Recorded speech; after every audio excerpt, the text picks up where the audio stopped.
আসসালামু আলাইকুম। প্রিয় দর্শক, নবী করিম সাল্লাল্লাহু আলাইহি ওয়াসাল্লামকে এক সাহাবী জিজ্ঞেস করলেন, ইয়া রাসূলুল্লাহ, ইয়া হাবিবাল্লাহ, গোটা দুনিয়ার মধ্যে সবচেয়ে শক্তিশালী কি? নবী করিম সাল্লাল্লাহু আলাইহি ওয়াসাল্লাম বলেন, গোটা দুনিয়ার মধ্যে সবচেয়ে শক্তিশালী পাহাড়। কেননা আল্লাহ সুবহানাহু ওয়া তাআলা যখন এই পৃথিবীকে সৃষ্টি করেন, এই দুনিয়াকে সৃষ্টি করেন, আসমান জমিন, এই গোটা দুনিয়াটা তখন হেলতে থাকে, দুলতে থাকে, জমিন নড়াচড়া করতে থাকে। তখন আল্লাহ আল্লাহ সুবহানাহু ওয়া তাআলা জমিনের উপরে পাহাড় দিয়ে দেন। পাহাড় দেওয়ার সাথে, সাথে পাহাড় দেওয়ার সাথে, সাথে জমিন স্থির হয়ে যায়। ওই সাহাবী আবার জিজ্ঞেস করলেন, ইয়া রাসূলাল্লাহ, ইয়া হাবিবাল্লাহ, পাহাড়ের চেয়েও কি দুনিয়াতে শক্তিশালী কিছু আছে? নবী করিম সাল্লাল্লাহু আলাইহি ওয়াসাল্লাম বলেন, পাহাড়ের চেয়েও শক্তিশালী লোহা। নবী করিম সাল্লাল্লাহু আলাইহি ওয়াসাল্লাম বলেন, পাহাড় যতই শক্তিশালী থাকুক, লোহা দিয়ে পাহাড়কে কেটে শেষ করে দেয়া যায়। ওই সাহাবী আবার জিজ্ঞেস করলেন, ইয়া রাসূলাল্লাহ, ইয়া হাবিবাল্লাহ, লোহার চেয়েও কি শক্তিশালী কিছু আছে?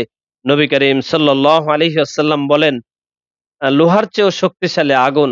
লোহা যতই শক্তিশালী থাকুক, আগুনের মধ্যে যদি লোহা দিয়ে দেয়া হয়, দেয়ার সাথে, সাথে লোহা গলে পানি হয়ে যায়।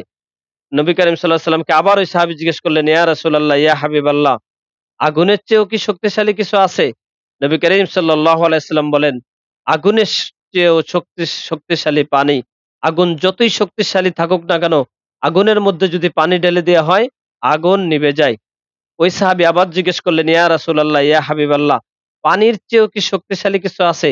নবী করিম সাল্লাল্লাহু আলাইহি ওয়াসাল্লাম বলেন, পানির চেয়েও শক্তিশালী বাতাস। কারণ যত বড় শক্তিশালী থাকুক না কেন পানি, বাতাস এসে পানিকে লন্ডভন্ড করে দেয়। ওই সাহাবী আবার জিজ্ঞেস করলেন, ইয়া রাসূলাল্লাহ, ইয়া হাবিবাল্লাহ, বাতাসের বাতাসের চেয়েও কি শক্তিশালী কিছু আছে?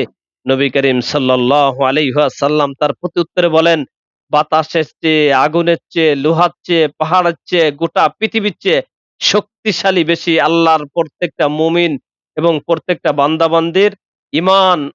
ঈমান এত বড় শক্তি এবং এত বড় শক্তি, ঈমান এত বড় শক্তিশালী যে মুমিনের ঈমান গোটা দুনিয়াকে পরাজয় করিয়ে দেয় এবং গোটা দুনিয়া মুমিনের ঈমানের কাছে হেরে যায়। এজন্য আমাদের ঈমান যদি আমরা শক্তিশালী করি, আপনার আমার ঈমান যদি আমরা মজবুত করি, এই ঈমানের মাধ্যমে যেরকম সাহাবায়ে কেরাম বদর যুদ্ধে বিজয় অর্জন করছে, নবী করিম সাল্লাল্লাহু আলাইহি ওয়াসাল্লাম মাত্র ৩১৩ জন সাহাবী নিয়ে বিজয় অর্জন করছেন বদর যুদ্ধে। আমাদের ঈমান যদি আরো মজবুত হয়, এই ঈমানের মাধ্যমে আমরা গোটা দুনিয়াকে আমরা ইসলাম কায়েম করতে পারি। প্রিয় দর্শক, প্রিয় বন্ধুরা, যদি এই ভিডিওটি ভালো লাগে, এই ভিডিওটি অবশ্যই লাইক, কমেন্ট, শেয়ার করবেন এবং অন্যকে দেখার জন্য সুযোগ করে দেবেন এবং সাবস্ক্রাইব করে আপনারা আমাদের সাথে থাকুন।